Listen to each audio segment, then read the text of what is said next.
You are joining. Welcome to Fly Nubian Money, where we help you master your mindset and maximize your money.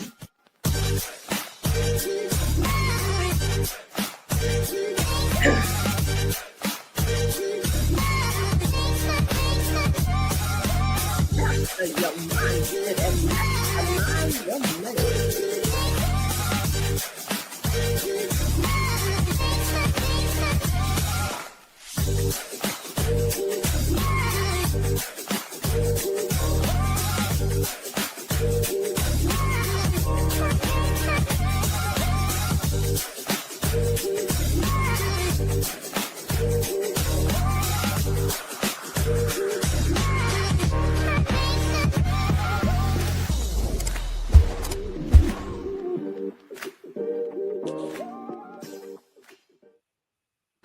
Hey, welcome to Fly Nubian Money, where we help you master your mindset and maximize your money.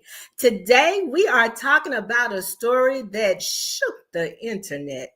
It broke a lot of hearts too, including mine, you guys. Mercedes Wells, a Black woman from Indiana, was in active labor when she went to the hospital for help. Instead of receiving care, she says she was brushed off and discharged. Minutes later, she ended up giving birth in her car on the side of the highway. This is not a one-off. Black women across the country have similar stories.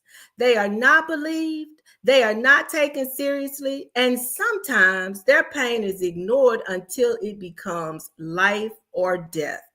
We're going to talk about the truth behind Black maternal health, the bias in the medical system, and what every Black woman needs to know to protect herself during pregnancy and childbirth. Well, today I am your host, Dr. Sabrina Edmond Williams, your life and legacy planning strategist. And I am joined today by two beautiful queens on the royal court, Dr. Felice Hightower Britt, our Be Big coach. No, I got to say that right. Big coach. Hey, Dr. Felice. Hey, how you doing? And today, I don't know, look, she wears so many hats and so many names. I don't know who she's joining us as today. Is it Miss Black Hollywood today? How you repping today? Yes, today I Miss All righty.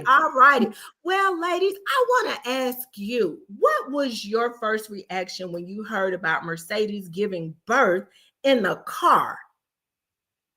Let's see, Dr. Felice, I think we're going to start with you. So I'm really just hearing it from y'all, but I'm not shocked that we're hearing these types of stories. I was just telling Black Hollywood that I didn't have the similar story, but I know when I was and this was years ago when I had my child, literally they sent me back home, and I was in active labor, and in that part of my life, like I was struggling financially during that time of my life. And literally I was living with my baby daddy at the time, and we didn't have a phone. And so something told his mother to come back for me. Something told her to come back and get me. And when he came back and got me and took me back to the hospital, I was in active labor. And so, it's just amazing how, like, this isn't new. This story is not new. The medical industry, for whatever reason, does not listen to Black women. It's so bad that in Harvard, the Harvard Medical School, they are literally now incorporating and teaching their medical students how to have empathy for Black women in the medical field. It's ridiculous. So I'm not shocked, but it's very hurtful. It doesn't stop. The hurt when you hear these stories is really never ending, and it's really I'm quite fatigued by hearing these stories. Miss Black Hollywood, I know that you're a mom as well. Can you relate? What was your thought when you first heard this? What was your first reaction? I was heartbroken. I think about, so this month it's not necessarily, it wasn't pregnancy, but I did go to trial for a car accident that I was involved in. And when I went and I had neck surgery, I had to have my disc replaced and everything. And I went to trial just to get my medical bills covered by the person that hit me. And I wasn't believed. It was unbelievable that I Mhm. needed the surgery, that it was, that I wasn't faking or just there to, to get money or gain. I don't know if I would go through let somebody dig into my neck, mess around my vocal cords, even though it was like the doctor told me, like, it's a possibility that you might not be able to sing, especially if there's a complication. So we're going to move the vocal cords out of the way and then put a disc in there. And it was unfathomable. It was unfathomable to them that I could be hurt. So it kind of triggers, it's like what Dr. Felice said about just not believing Black women in general, but it Mhm. just feels like it's just this story again. We're so strong, it's impossible for us to be hurt. There's something, when we watch the video, you'll see this lady is obviously hurting, and the dismissiveness that was just unbelievable. It was really disrespectful. Well, I want to ask a question, and I want to hear from those of you in the chat. I know we have some active viewers, many of you which are mothers as well. Um, in today's society, why is it that Black women still get dismissed in medical settings, even when it's clear? I mean, it's clear that they're in pain. Why do you think, Dr. Felice, that there's just this, without thought, you say we have to teach folks how to be empathetic for us and our pain? Why are we being dismissed? What are your thoughts? So it's so layered, right? Mhm. First of all, the narrative that is out there when it comes to Black women, that we're they don't even look at us as real humans, because we're these superhuman beasts. I heard them describe Serena Williams as a beast. You know what I mean? So when you think of those words and the narratives that they've created around Black women, they don't look at us, and even our own don't look at us as real human beings who need to be rescued sometimes. That's not the picture that people have of us. And so we're always the givers, but never the takers. Nobody gives back to us. And then it comes from, I really do believe that the Black woman is secretly coveted. What does that mean? That all of humanity knows that life comes through the Black woman, and that it is literally, we are the most coveted woman on the planet because of our secret superpower, which is ingrained in our melanin, right? It is known. And so why would you purposely dismiss somebody that you didn't care about? Like, if we weren't such a force to be reckoned with, why the intentional invisibility? Why the intentional lack of acknowledgement? Why the intentional lack of empathy? Because you understand who we are and you don't want us to know it. And so it is a purposeful, strategic thing that people come against Black women. And so we have got to find ways to unite and come against this on so many different levels. That those are my reasons why I believe it happens. Well, speaking of being dismissed, you guys, unfortunately, I too have a story to share. During my second pregnancy, both of my children were born preterm. My first child was 6 weeks early. My second child was 4 weeks early. Of course, having gone through, what is it? An ectopic pregnancy and toxemia, I knew the signs and symptoms with my second child. So I went into the hospital, went for a checkup. My doctor says, looks like we're getting ready to have a baby. I said, when? She says, today, now.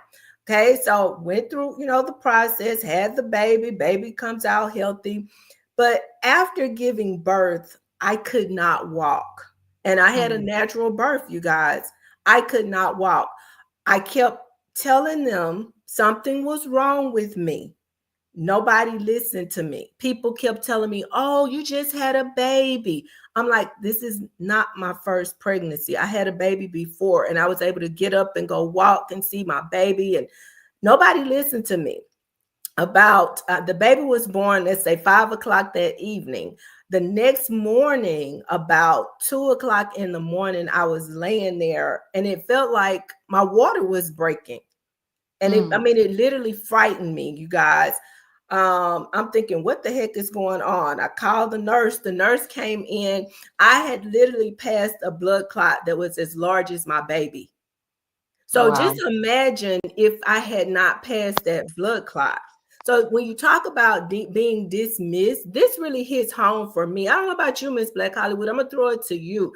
But as I say, this has been my lived experience, knowing that I was in pain, knowing that something was wrong with me, and just trying to convince other people that were the medical professionals that something was wrong. Nobody would listen to me. So in that instance, what do we do when nobody's listening? You're in pain, but nobody's listening. What are your thoughts? Well, I'll tell you right after we come back from break. Okay. It's a good show right here. But I'm biased. If you are just tuning in, you are watching Fly Nubian Money, where we help you master your mindset and maximize your money. My name is Tiara Williams. I'm also known as Miss Black Hollywood, and I'm the proud producer of this show because it is lit. If you want to receive notifications for when we go live Monday through Friday, 1 to 2 p.m. Eastern Standard Time. All you have to do is text the word Queens to 87948. That's Queens to 87948. That's QUEENS to 87948. Also, if you want to grow your money and not blow your money, all you have to do is go to flynubianmoney.com. There's all kinds of resources, there's courses, there's free giveaways. There's just no reason to be broke in 2025. All you have to do is go to flynubianmoney.com. Obviously, you don't want to be entertained here. You want to know enough to grow. Wait, I need to put that on a shirt. You got to know to grow. Got to know to grow. So know and grow. Start here with a story out of Northwest Indiana. A mom says she was turned away from the hospital while she was in labor. This Indiana couple says this happened at a Crown Point hospital, and 8 minutes later, the mom gave birth in the family's truck on the side of the road. NBC5's Christian Farr spoke with the family today. No empathy. She didn't show any care. Mercedes Wells and her husband Leon say staff at Franciscan Health in Crown Point did not treat them fairly when Mercedes started to go into labor with their fourth child. I told them I was 10 minutes apart with my contractions. By the time I got upstairs, it was about 8 minutes apart, my contractions. Mercedes says she spent 6 hours in the hospital and was never seen by a doctor, only a nurse, who Mercedes says treated her like she was not in active labor. Upon returning to the room, she's like, well, if you're not further along in your centimeters, then, we got to send you home. This is a Franciscan Crown Point being put out in active labor. Mercedes' mother captured the moment when the couple was asked to leave Franciscan, and that's when they started to head 20 minutes north to Community Hospital in Munster. But they say 8 minutes into the drive, Leon had to help his wife give birth to their daughter, Elena. I started pushing, I kind of to her and pulled a little bit, and baby came out, and just didn't know what to do. I just prayed. In an emailed statement, Franciscan officials say, in part, we have launched an internal investigation into the alleged incident. Due to patient privacy laws and our own policies pertaining internal investigations, we are unable to comment further at this time. Allegedly. Okay. Mm-hmm. So you asked before, what was the question? What do we do? Yeah, it seems that it's so easy for Black women to just be dismissed when we are in pain. And I guess I just wanted to know your thoughts on that. Why do you think it's so easy for others to look at us and dismiss our pain? And what do we do when we're crying out for help?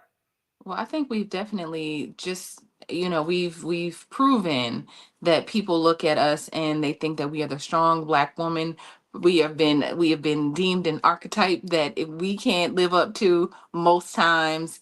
We try to be that, but for the most part, we know we're forced to be that because we got to be that, and we embrace that. But um, it's the way other people look at us. But what we've had to do, I think, is advocate for ourselves. If you don't feel us, if you don't feel well, or if something keeps happening, as a matter of fact, Lauren's grandmother on her father's side was having heart, and this is just an example, was having chest pain for months, Mhm. months, months, going back to the cardiologist and saying, like, my chest hurts, running out of breath, running out of breath. This is something that we've been dealing with.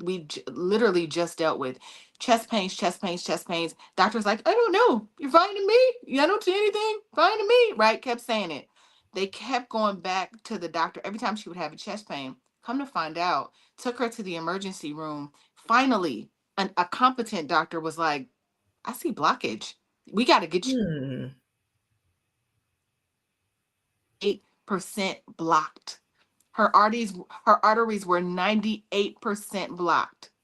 Like, I mean, she was gonna go at any time, and they wouldn't have been able to do anything because she was blocked. So they had to do an emergency bypass surgery, a triple bypass surgery, just all of that. So she's healing right now from that. But had they not kept going to the doctor and getting second and third and fourth and fifth opinions, who knows what, she wouldn't be here right now for sure. And so I just think that, like, looking around, we have to, unfortunately, they can look at their own and be like, oh, Beth, even if Beth is not, if Mhm. they can look at themselves and see themselves in them. But sometimes it's hard to relate, right? You see me, and you can't relate to that, or you don't see a human sometimes. And like Dr. Felice said, you see a beast, or you see whatever, somebody that Okay. can take it. So let me jump in there because you just raised a point, and I want us to address that. And I'm going to start with you, Miss Black Hollywood, since you opened the door. Mhm. So, do you think that Mercedes would have been treated differently if she were white? Yes, for sure. Why? Why do you say But that? I just think that, sometimes when you're looking at people, you relate to them based on your experience. And if it's not and I think sometimes that keeps us from being able to connect in a way. And especially with our history, I just think that's something that we're going to continue to, I mean, you can see it. Like, Mhm. literally, I mean, you sent me another video of another young lady, but just like the dismissiveness of the nurse. She was just clicking buttons. Literally, Mercedes was sitting there like, oh my God, like moaning and groaning. And they escorted this lady out with security. They didn't say that, but they escorted this lady out with security because they wouldn't leave. Wow. Yeah. Dr. Felice, I want to throw that over to you. And for those of you that are following us along in the chat, please, I want to know your thoughts on that too. Do you think if Mercedes had walked into that hospital in the form of a white woman in active labor, that she would have received a different type of reception? And if so, why? You know, when I saw that video, I don't know, it did something to me. And I am extremely saddened right now by seeing that. But I'm so grateful to God that that baby is safe and sound. And Mhm. thank God for Jesus. But it's almost like, so think about it, like even with all the stuff that's going on right now with the border patrol and everything, when it is not you, people have a tendency to relate and connect to their own, especially in this country because it's so divisive. You go to other countries, people are just like Cuba, you just Cuban. Whether you white Cuban or black Cuban, you just Cuban, not here. Here you have to identify with something or someone. And so because everybody's in their silos, they relate and connect with only that. And the narratives and the messages that are constantly programmed into our brains about others cause us not to see people as humans. There's really only one race, and that's the human race. Right. Not here. And because of the programming and the messaging that we're constantly bombarded with when it comes to divisiveness and not being unified, people don't see of it. Like, so think about all the people who get snatched up off the street. Why isn't there an uproar around the whole nation around the lack of humanity? Because of the messaging and the programming that we have been fed, that we're disconnected. We don't feel the pain and the fear that other humans are experiencing right now. That a baby can't go to school because their parent might come to that school and that baby's not there. How do we not feel that as another human, regardless of where they are, where they come from, because of messaging and programming? And so we have got to decide to love humanity, period. Yeah. And it's interesting. That's interesting that you should say that, because, you know, I look at the response to from the hospital. Of course, as I understand it, the attending physician as well as the nurse were both dismissed. So the hospital is probably CYA trying to cover themselves. But that whole conversation around humanity, just basic humanity, it leads me to wonder what has happened. You guys, I don't know if you remember, but a few months ago, I shared that right here in Jackson, Mississippi, in downtown Jackson, Mississippi, in broad daylight, a lady laid in the middle of the street and gave birth. I mean, this is in 2005. Not in a third world country, here in the United States. People walked past her all day in active labor, stepped over her, and this child gave birth on the street. It leads us to wonder what has happened to our basic humanity. Where has it gone? Do we not see beyond this outside exterior? Can we not? It's like, Miss Black Hollywood, you made the comment that people assume that Black women can tolerate more pain. What are your thoughts? Where did that come from? Why is it that we can tolerate more pain? What are your thoughts? Why? Who said so? White supremacy and slavery. That's what it said. That's what it was. I mean, unfortunately, it's like our history is tied so much to that trauma and that thing that our ancestors had to go through, that we still feel all of that. I mean, people could say, oh, slavery happened so long ago, let it go. But it didn't, because it shows up every single day. We see the remnants of it. We never got rid of the system of all of it. Dismantle the entire system and build it back up a different way. Get rid of the messaging. Sometimes when we're watching things or we're listening to things, we don't even know where they came from. And so they say that, like, oh, racism doesn't exist anymore, but the things, that the practices, the Constitution, when you look at certain laws, it's like those things were done, centuries ago, and we're still having to live under those types of laws. So aside from that, and I'm just going to add this, I think there's a bit of desensitization because of television. The things that we watch on TV.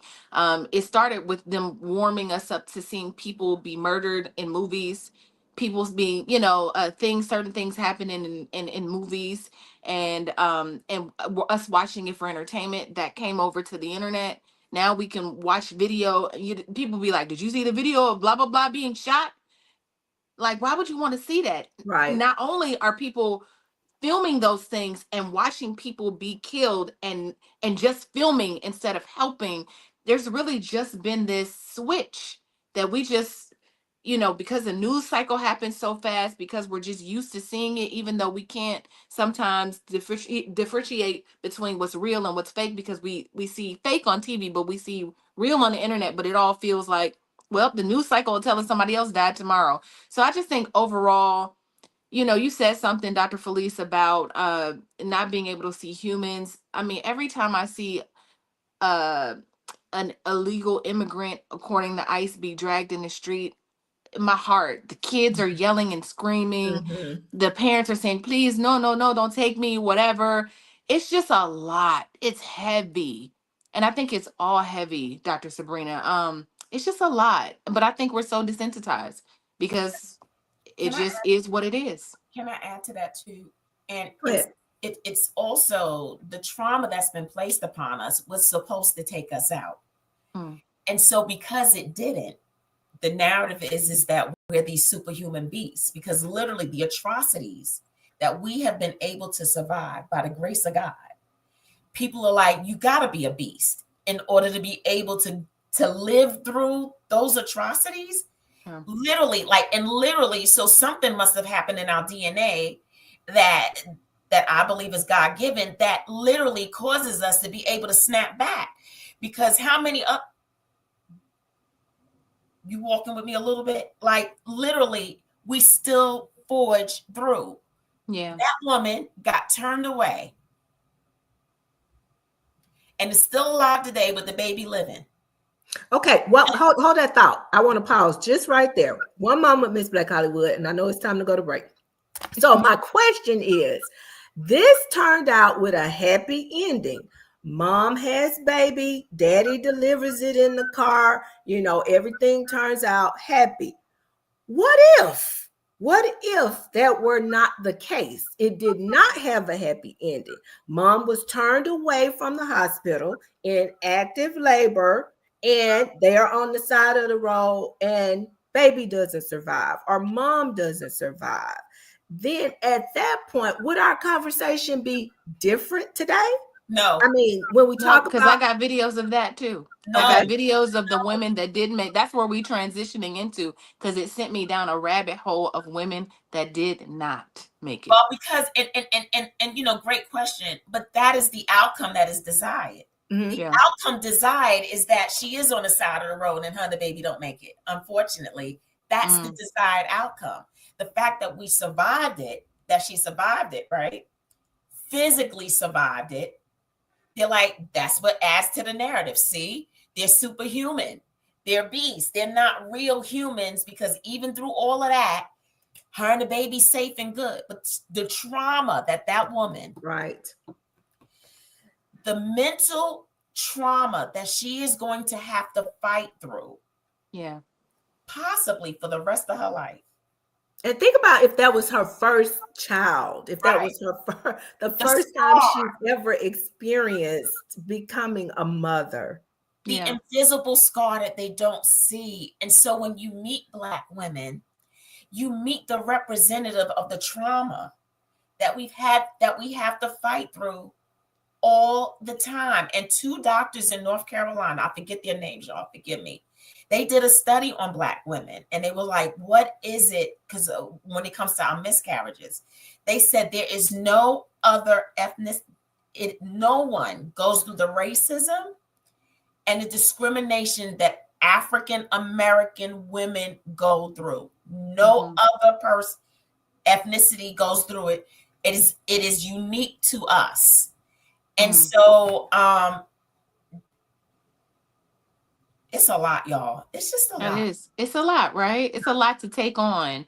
Yeah. It's heavy. It's heavy. Let's go to break, and then we can come back, and it's gonna get heavier. And I hate that. I hate to say that, but it definitely took me down a rabbit hole of just women that are no longer with us, and people just, whether it was a nurse or doctor, it was just blasé. I don't know. I don't even know what to call it. But we'll be right back. I know. You're busy, you got things to do, and you can't take us on the go with you every single day. Good news for you. We are now on Spotify. So if you can't watch us, now you can listen to us on Spotify. Search Fly Nubian Money and all the episodes shall appear. All you have to do is like, subscribe, leave a 5-star rating, leave some comments, tell people how you love us, so that when other people come along and are looking for a great show to watch, they can find Fly Nubian Money too. One last thing, and just in case you've been sitting under a rock, Fly Nubian Money now has an investment club. We are the Fly Nubian Money Club. It's easy. All you have to do is go to flynubianmoneyclub.com, and I am committed to bringing in top experts from all industries to help you level up. They're teaching us the skills that we need to compete in this market. We often say that nobody is coming to save us, not the government, but guess what? We're coming to save us. I'm coming to save you with the Fly Nubian Money Club. So listen, all you have to do again is go to flynubianmoneyclub.com. We have a 30-day free trial set up just for you, just for those people that are struggling. Even if you ain't struggling, you ain't got to struggle. I'm coming. Black women are far more likely to die in pregnancy than white women. And this big picture story today starts with the story of a young black woman from Brooklyn who died last week during childbirth. How it happened, why it happened, now raising questions and anger. What if I told you a black mom died giving birth the day before July 4th and it could have been prevented? I'm Dr. Michael H. Ford, and this is a story you need to hear. Shaija Washington was 26 years old, a paraprofessional, a daughter, a partner, and just days away from meeting her baby girl. On July 2nd, 2020, she went to Woodhull Medical Center in Brooklyn for a routine stress test. Her blood pressure was high, but that's not unusual during pregnancy. Doctors decided to induce labor using Pitocin. She was given an epidural, but the anesthesiologist inserted the catheter incorrectly. He also failed to wait long enough between the test dose and the full anesthetic. Then he gave her more medication but didn't document it. Shaija went into cardiac arrest. Doctors performed an emergency C-section. Her daughter Chloe survived, but after 45 minutes of CPR, Shaija was pronounced dead. And an investigation later revealed multiple medical errors. The anesthesiologist lied about the procedure and kept poor notes. He eventually lost his license, but no criminal charges were filed. No hospital system reforms were publicly announced. No one else was held accountable. Shaija's death sparked protests and a renewed call for transparency in maternal care. A mural was painted in her honor, a memorial garden was planted, but her family is still grieving a loss that should have never happened. Black women in the U.S. are nearly 3 times more likely to die from pregnancy-related causes than white women, even when education, income, and access are the same. Shaija Washington was one of them, and the timing of her death, the day before America celebrated freedom, is a painful reminder. We cannot celebrate liberty while ignoring inequality. We can't claim justice while mothers are dying preventable deaths. Every voice, every story brings us closer to a future where black mothers are seen, heard, and protected, not remembered only after tragedy. Healing starts with knowing. Follow for more. Wow. It's worse, worse, and it's getting worse, you guys. Not only did this happen in Indiana, but there was also a case this same past week as well out of Dallas, Texas, where something similar happened to a young lady. She went to the emergency room. Many of you probably saw it on social media. She is crying out in pain. And the lady that's doing the intake, I'm assuming it may be a nurse, is just casually sitting there, name, date of birth, due date, and as her mother is sitting there watching her child in labor suffering, she asked the question, do you treat everybody like this? Or is it just the Black patients that come in for care? Do you treat everybody like this? So, I'm thinking, I'm listening to this, and I'm just wondering, what can we do? Again, I asked that question earlier, Miss Black Hollywood, and I want to revisit that. Is there anything that we can do? Let's go back to Mercedes and her family. Was it something they could have done differently to get a different result? What can we do? Miss Black Hollywood, I throw it to you. Yeah. What I noticed is that she went to the hospital and she didn't have a doctor. She didn't have an OBGYN. That's something I noticed when I went to get my doctor. I was looking for a Black doctor. That was just, and I didn't find one here in Los Angeles that was in the network and all of that. There just wasn't. But I found a person of color. And so every time, just somebody going on that journey with me. And when my blood pressure was high, when implantancia came and I was having all of these internal issues, there was somebody there to hold my hand. He was at when I got there the morning of, he was there. I mean, just always there. I was going, there was somewhere I had to go, and he walked me through the entire 9 months. And so I would just say that was my biggest concern. That wasn't her doctor, but had she had a relationship with a doctor, I just don't believe that she wouldn't have seen a doctor, and the nurse would have been her only opinion, because she was asking, as a matter of fact, go ahead. No, I want to say, let me interject there, because that was my experience as well. When I went into labor, my doctor was not on duty. So the person that I had been seeing was not the person that delivered my child. So I can see times when that may happen. The person that has been your primary care provider may not be there. at the time when you go into labor. Think about it. It's Thanksgiving holidays. Your provider could be off. Your baby doesn't know that it's Thanksgiving when they're ready to come. They just we need a plan B. We need a plan B. Is there somebody Okay. else in the office? Is there somebody else in that, just depending, right? They were on their way to another community hospital. So that just tells me that maybe they did not have. And this is not, this is no judgment, because then we get into the whole conversation about money and healthcare and the expenses of that and how expensive it is. So there's a lot of I'm just thinking out loud, like maybe there are again, outside of just really having to advocate for yourself and understanding, are there doctors of color that can walk you through, that can create like a medical plan? If I'm on vacation, here's my partner, Dr. So and so, that can also see you during your pregnancy. I mean, it's just, you just gotta I think it's planning. What do you think, Dr. Felice? So planning is really nice for people who have insurance. Yeah.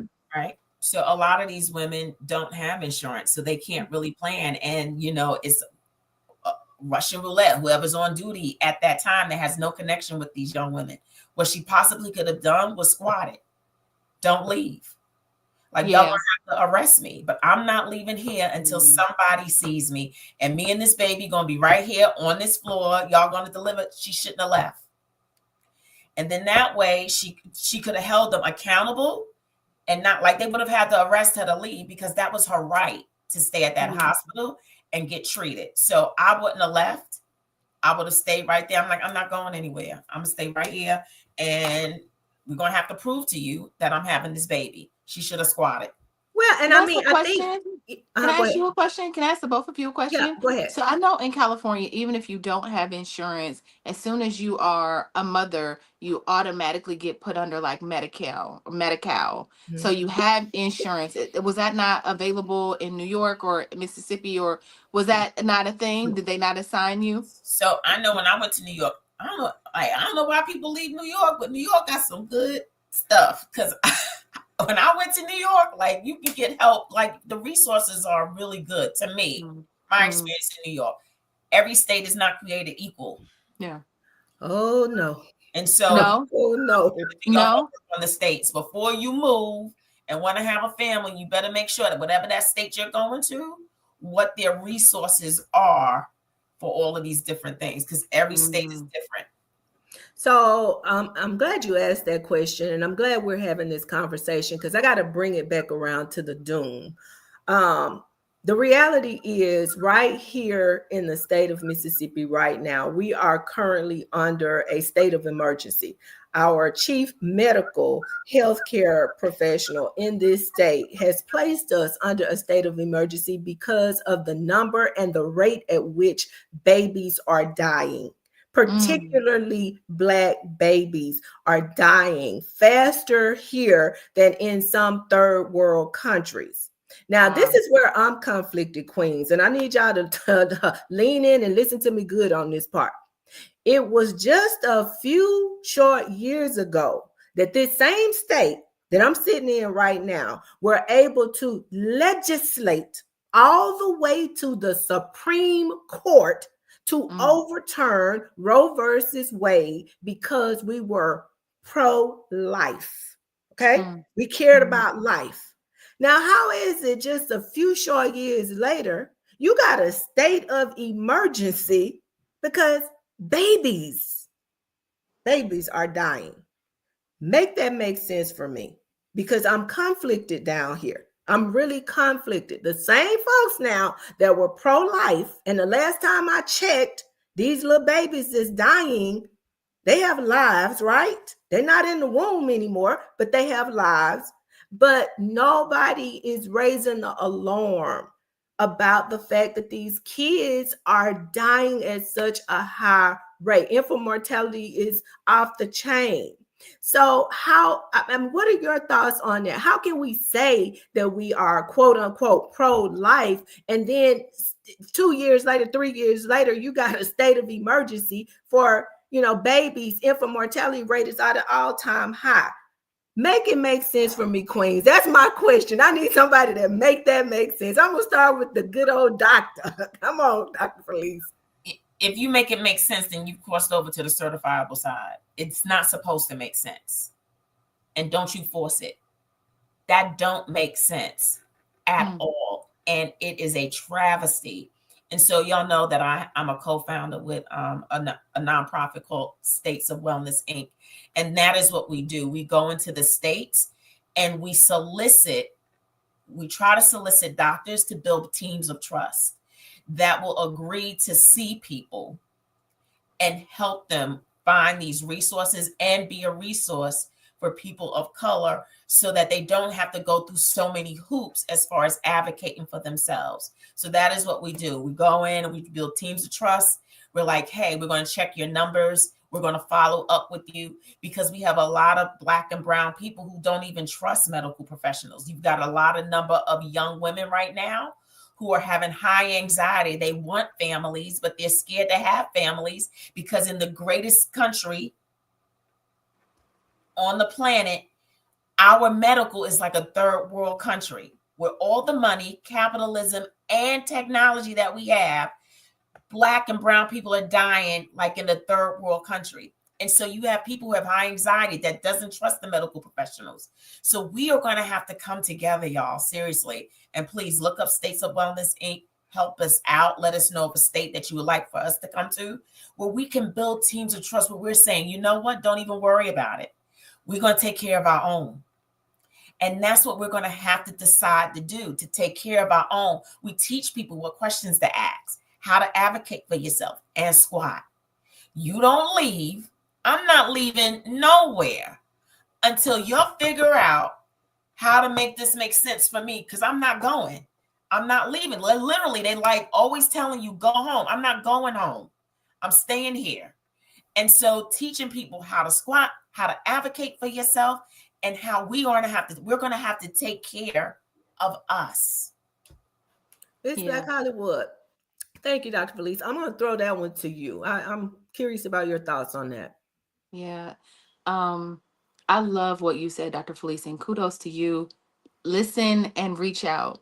In addition to that, I also provide another resource. So the other day, my good sister Constance Carter was having a show, and she was talking about healthcare. I received a notice saying that my premium is going to skyrocket. I don't know what that looks like in January, so I'm a little nervous. So she had a show, and she brought on a doctor from dpcalliance.org, which is direct primary care physicians, but they're Black. Everybody is Black. Direct primary care physicians. So basically, there's a network of Black doctors who have come together in an alliance that you can pay directly and have primary care for cheaper. So it's dpcalliance.org. So I would, and even I would love to connect you with them, that because I think that would be a great collaboration. But I think that's dope. I think here's the thing, y'all. There's research. We can do research. There are beautiful, beautiful, beautiful Black people like Dr. Felice and this other doctor who are creating things that are there for us. It's really us getting off scrolling or whatever and really taking the time to research and look around and see what resources are available, because I believe that it's out there. I do. I believe that we are helping one another. We always say we got to unify, but I feel like since we're all so scattered and doing things to help the collective, we don't know. I don't know that y'all doing that over there. I don't know that you're doing over here. We don't know. There's no way for us to have our own little underground railroad, our own way to just speak to each other and use our own resources, because we don't know they exist. And so I just would say, look around, do your research. I think whatever you need exists. If you can't get Medi-Cal or Medicare or good healthcare, I would just go down the rabbit hole and start looking for something, or figuring out if I can go somewhere else, to another state. Can I deliver somewhere else? I don't know. Or can you apply for medical for something? I'm just throwing things out there, but my point is there has to be a way. I think if there's a will, there's always a way. So we just got to look around a little bit more. Okay, Dr. Felice, before I transition, if you would please give the name of your agency, your entity again. Let's put it in the chat. It's States of Wellness, Inc. States with an S. Yes, States of Wellness, Inc. And our website is statesofwellness.org. Please go out. Please connect with us. Let us know about your state, because we want to come to the states. We want to get to all the 50 eventually, and build teams of trust where we can help people kind of learn how to navigate. And it's all about education, right? And about how do we reprogram our people how to be healthy. We have got to reprogram how to be healthy, because if we don't take care of ourselves, as you can see, what we're up against. And so there's just certain tools that we have to incorporate in order to be able to make sure that we're good and that we stay good. And so we're all in this together, and that is our goal. And thank you for asking. Okay, Miss Black Hollywood, is it time for us to take another break? Man, it's really almost time for us to get up out of here. I had like other videos to share and everything, but this has been so powerful. Okay. I was set. Let's do this. Let's play one more video. Okay. And then go to final thoughts. Okay. Yeah. Okay. Let's do it.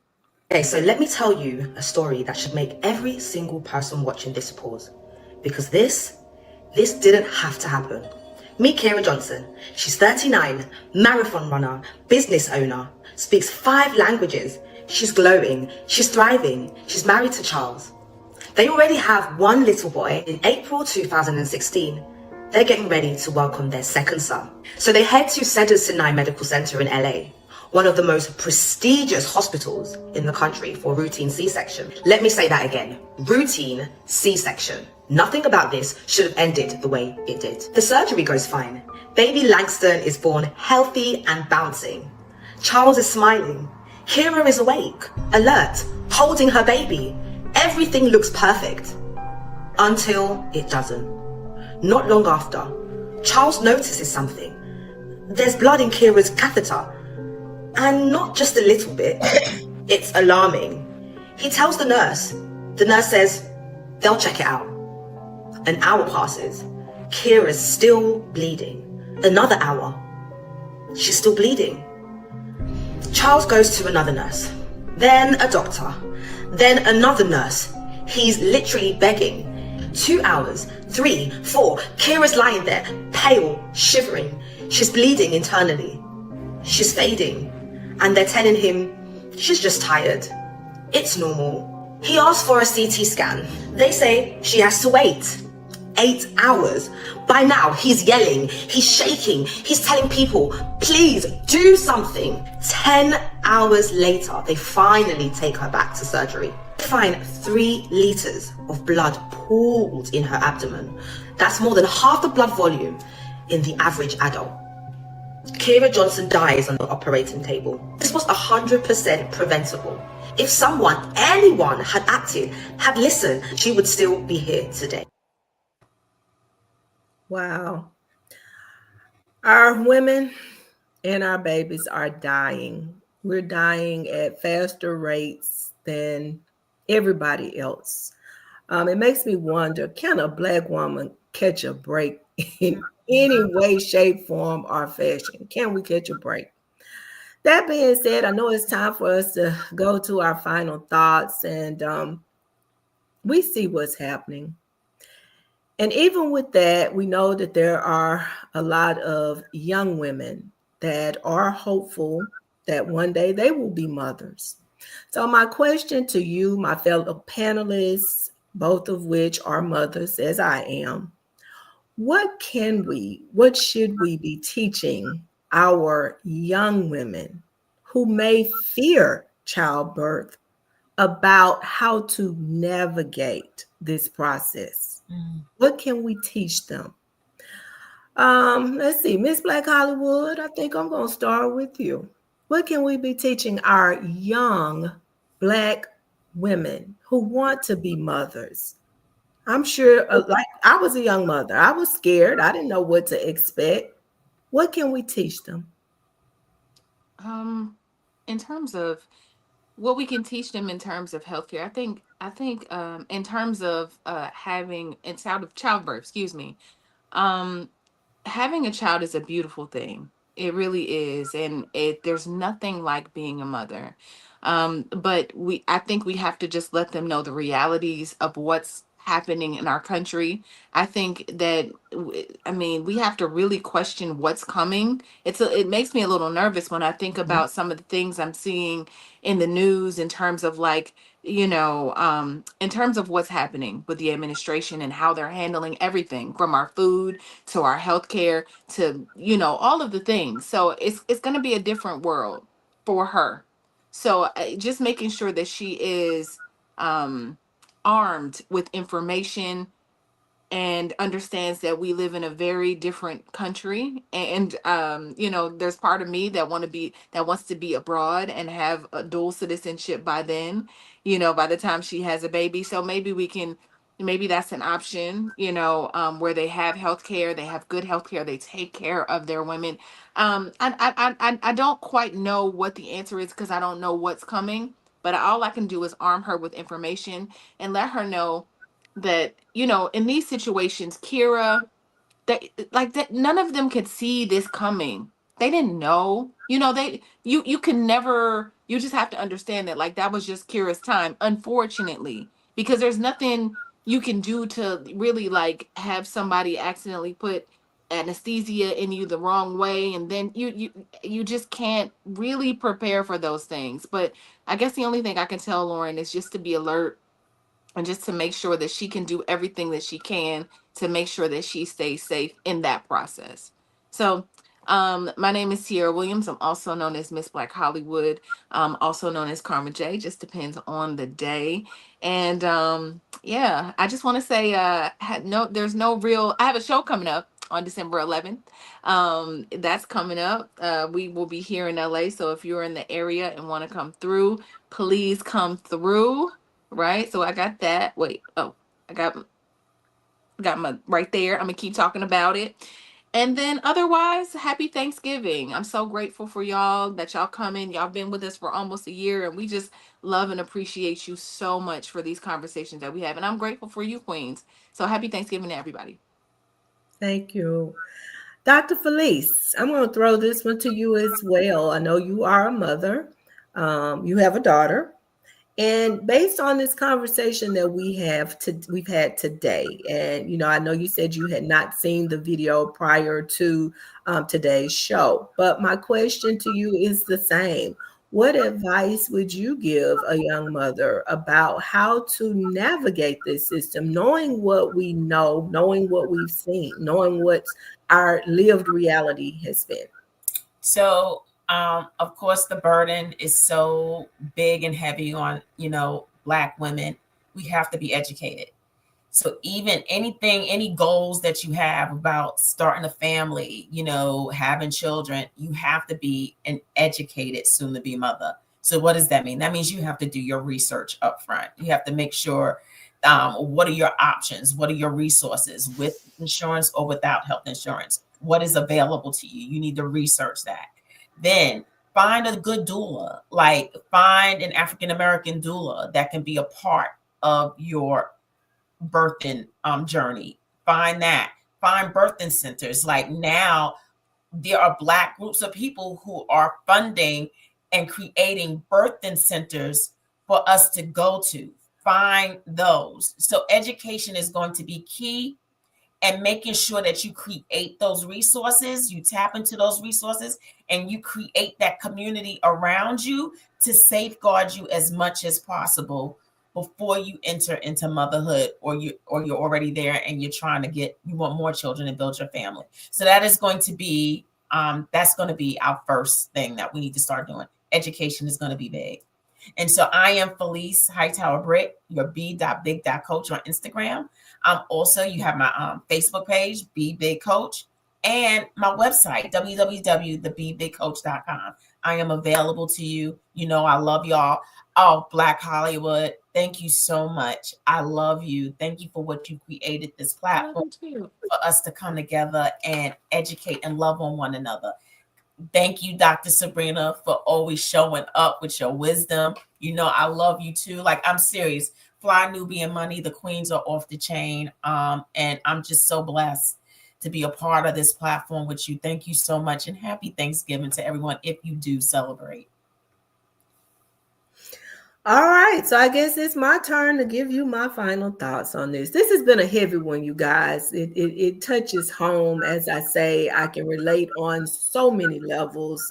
Having had this as my lived experience, the thing that I would tell a young mother is learn how to advocate for yourself. I remember what it felt like being in pain and trying to convince people that I was hurting and not having anyone listening, feeling like I was not being heard.